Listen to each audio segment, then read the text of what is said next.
Hey everyone, today we're checking out the JBL Clip 4 and Go 3. I'm going to be letting you know which speaker will be best suited for you because there are a few major differences that'll steer you towards one or the other. Now the Go 3 retails for $59 here in Australia, the Clip 4 for $89, but if you want to grab a pair, the links are down below, as well as timestamps because look, my videos are on the longer side, but that's because we go in depth. So if you're picky with your audio, so am I. Let's get into another picky review.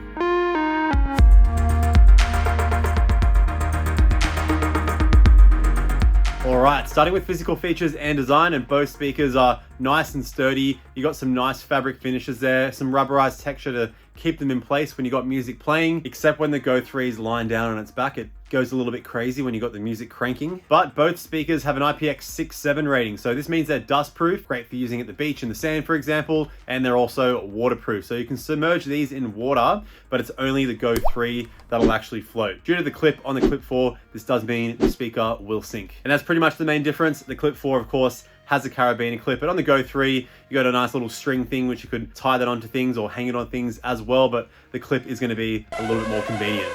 And both speakers come in a wide range of colors and color combinations. The amount of options you get is pretty insane, and JBL is definitely class leading when it comes to the color variations. You're getting the same button controls on both speakers, so this only allows you to play and pause, increase and decrease volume, and skip tracks forward. You can't skip back, and you don't get any voice assistant options here as well. And on both pairs, you've got your power button, your Bluetooth pairing button, and just one LED indicator as well. Now, one of the big pros of the Clip 4 is you're getting double the battery life of the Go 3, with an advertised 10 hours compared to 5 hours. But JBL is kind of lying to you because in my test at 70% volume, with the Clip 4, I actually got 19 hours and 48 minutes. And with the Go 3, I got 10 hours and 52 minutes. So that's actually really good to see that JBL isn't over exaggerating the battery life, they're actually under exaggerating it. So nicely done. Now both pairs charge via USB-C with the cables included, and since the battery is a little bit larger on the Clip 4, it takes 3 hours to charge compared to the Go 3, which takes 2.5 hours. And sadly, there's no fast charge on either speaker. Now in terms of connectivity, you're getting Bluetooth 5.1, but only the SBC codec, no AAC here. But look, for a speaker, you won't really notice it too much, but when it came to latency on YouTube and Netflix, tested on an iPhone 12 Pro,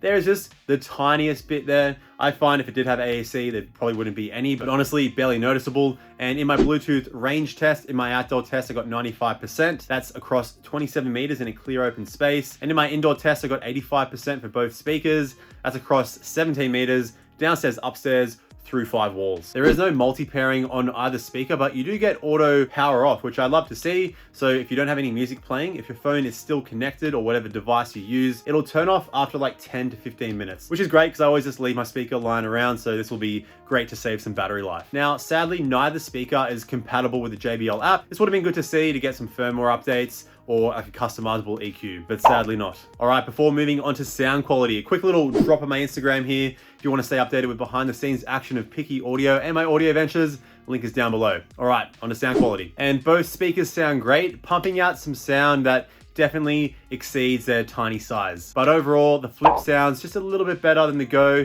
mainly because it does have 5 watts of power compared to 4.2. And if you check the specs, the low frequency there does go a bit lower for the Clip 4 as well. So this does mean you get bass that hits a little bit deeper, and there is just a little bit more of it. It's also slightly louder, and look, the difference isn't huge, but overall, it's like a 10% increase in overall quality. And as usual, with speakers at this size, they're gonna sound the best around 60% to 70% volume, and the digital signal processing, as you increase the volume, is gonna decrease the bass slightly. But even then, when at max volume, they still retain more bass than you could probably think little speakers could kind of pump out. Now, I'll chuck up some tests here so you can hear the differences. Keep in mind, I don't have the best microphones, but just chuck on some earphones and headphones and you'll get a rough idea.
right, hopefully you could hear the differences there. So again, overall, the Clip 4 just works better with all genres with that slightly deeper bass and again, more of it, giving you a richer, deeper sound. This also carries over to voice. So if you're watching YouTube videos or listening to podcasts, voices do sound a bit nicer with that extra bass. But one of the big issues with the Clip 4 is, again, due to that clip, you actually can't stand the speaker up on a hard surface compared to the Go 3, which has that rubberized bottom there. So in a way, this does allow the Go 3 to have a bit more of a clean sound since the speaker is going to be facing directly towards wherever you are. Whereas with the Clip, unless you have it clipped onto something and then facing you, you might have to just lay it on its back and then the sound is going straight up rather than directly towards you. And of course you can just lean it on something, but due to that clip on the bottom there, it's actually quite hard to do. This works well with like softer surfaces like a couch or something, but on a hard surface when there's music playing, the bass will normally just rattle it down onto its back. But a pro of the Flip 4, when it's lying on its back, even when you have volume at 100%,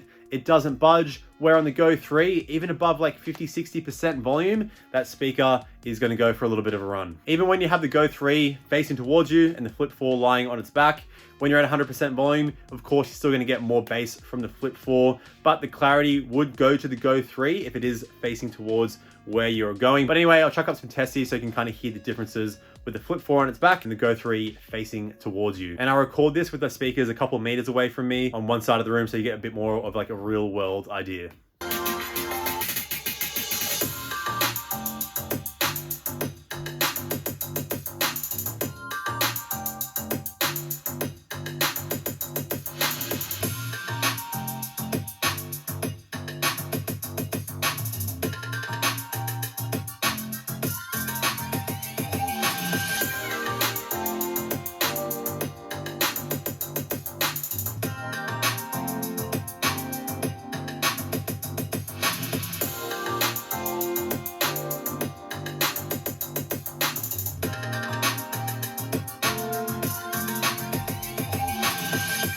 All right, hopefully those tests gave you a bit more of an idea. So look, it's not a huge difference, but it's definitely something worth considering. If you find you can really utilize that clip, then of course, go for the Clip 4. But if you want your speaker to kind of just go anywhere and face towards you, you still got that little string thingo so you can hang it on things, then you might want to go for the Go 3. But my personal favorite here, just for the extra $30, you're getting double the battery life, superior sound that is louder. And even though you can't stand it up, you can still find ways to do it. And that little clip can definitely come in handy on the Clip 4. All right, thanks for tuning in. Please check out another one of my videos. I'm popping up right now. But in the meantime, stay tuned. And of course, stay picky with your audio because life's too short for crappy sound. See you in the next video.